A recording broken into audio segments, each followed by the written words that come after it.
എല്ലാവർക്കും ഡെലിഷ്യസ് റെസിപ്പീസിലേക്ക് ഒരിക്കൽ കൂടി സ്വാഗതം. ഇന്ന് നല്ല ടേസ്റ്റി ആയിട്ടുള്ള ഒരു ഗാർലിക് ചട്നിയുമായിട്ടാണ് ഞാൻ വന്നിരിക്കുന്നത്.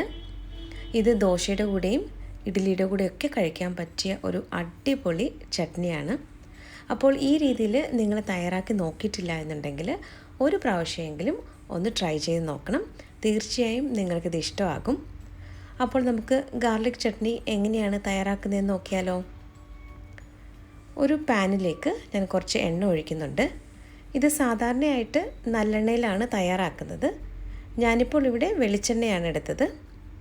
വെളിച്ചെണ്ണ ഒന്ന് ചൂടായി വരുമ്പോഴേക്കും ഇതിലേക്ക് കുറച്ച് വെളുത്തുള്ളി ചേർത്ത് കൊടുക്കാം. 25 വെളുത്തുള്ളി അല്ലിയാണ് ഞാനിപ്പോൾ ചേർത്തത്. ഇനി ഇത് നമുക്കൊന്ന് വഴറ്റിയെടുക്കണം. ഒരുപാടങ്ങ് വഴറ്റി ബ്രൗൺ ഷെയ്ഡൊന്നും ആക്കണ്ട. ഈ വെളുത്തുള്ളി ഒന്ന് ചെറുതായിട്ട് വഴന്ന് വരുമ്പോഴേക്കും ഇതിലേക്ക് കുറച്ച് ചെറിയ ഉള്ളി കൂടി ചേർക്കുന്നുണ്ട്.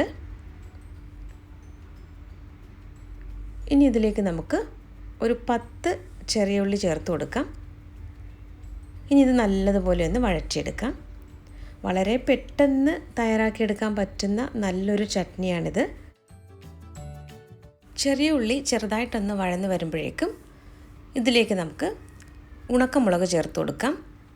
10 ഉണക്കമുളകാണ് ഞാനിപ്പോൾ ഇവിടെ ചേർത്തത്.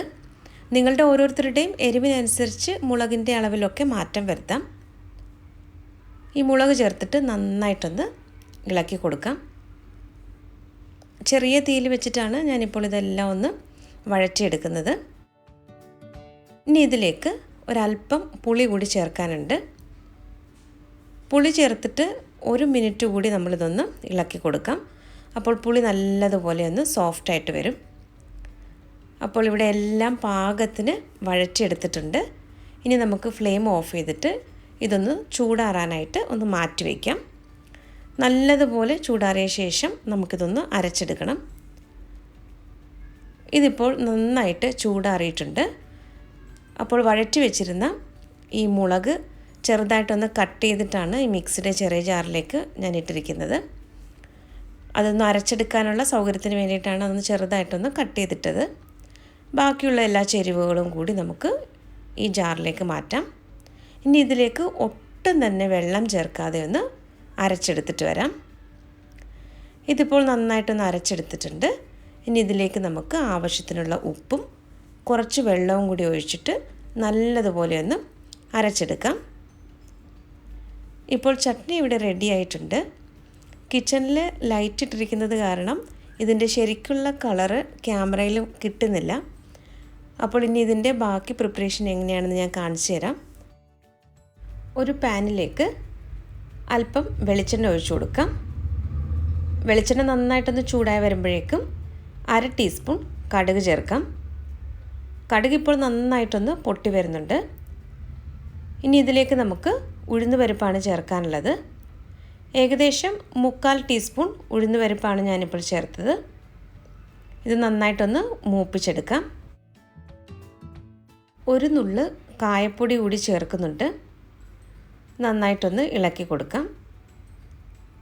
ഇനി ഇതിലേക്ക് ഒരു തണ്ട് കറിവേപ്പിലയും കൂടി ചേർക്കാം. ഇതൊന്ന് മൂപ്പിച്ചെടുത്ത ശേഷം നമുക്ക് തയ്യാറാക്കി വെച്ചിരിക്കുന്ന ഗാർലിക് ചട്നി ഇതിലേക്ക് ഒഴിച്ചു കൊടുക്കാം. ഇനി ഇത് നല്ലതുപോലെ ഒന്ന് ഇളക്കി യോജിപ്പിച്ചെടുക്കണം.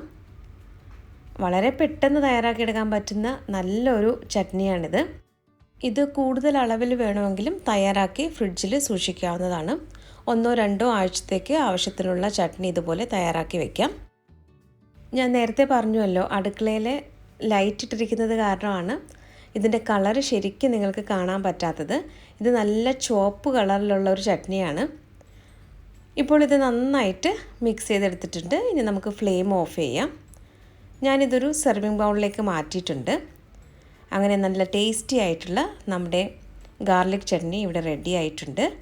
ഞാൻ ഇഡ്ഡലിയുടെ കൂടെ ഈ ഗാർലിക് ചട്നിയും തേങ്ങാ ചട്നിയും കൂടെ കൂട്ടി കഴിക്കാൻ പോവാണ്. ശരിക്കും പറഞ്ഞാൽ തേങ്ങാ ചട്നിയുടെ ഒന്നും ആവശ്യമില്ല. ഈ ഒരു ഗാർലിക് ചട്നി മതി നമുക്ക് ഇഡ്ഡലിയോ അല്ലെങ്കിൽ ദോശയോ ഒക്കെ കഴിക്കാനായിട്ട്. അത്രയ്ക്കും ടേസ്റ്റിയാണിത്. ഇന്നത്തെ റെസിപ്പി എല്ലാവർക്കും ഇഷ്ടമായെന്ന് കരുതുന്നു. അപ്പോൾ മറ്റൊരു നല്ല റെസിപ്പിയുമായിട്ട് വീണ്ടും വരാം. താങ്ക്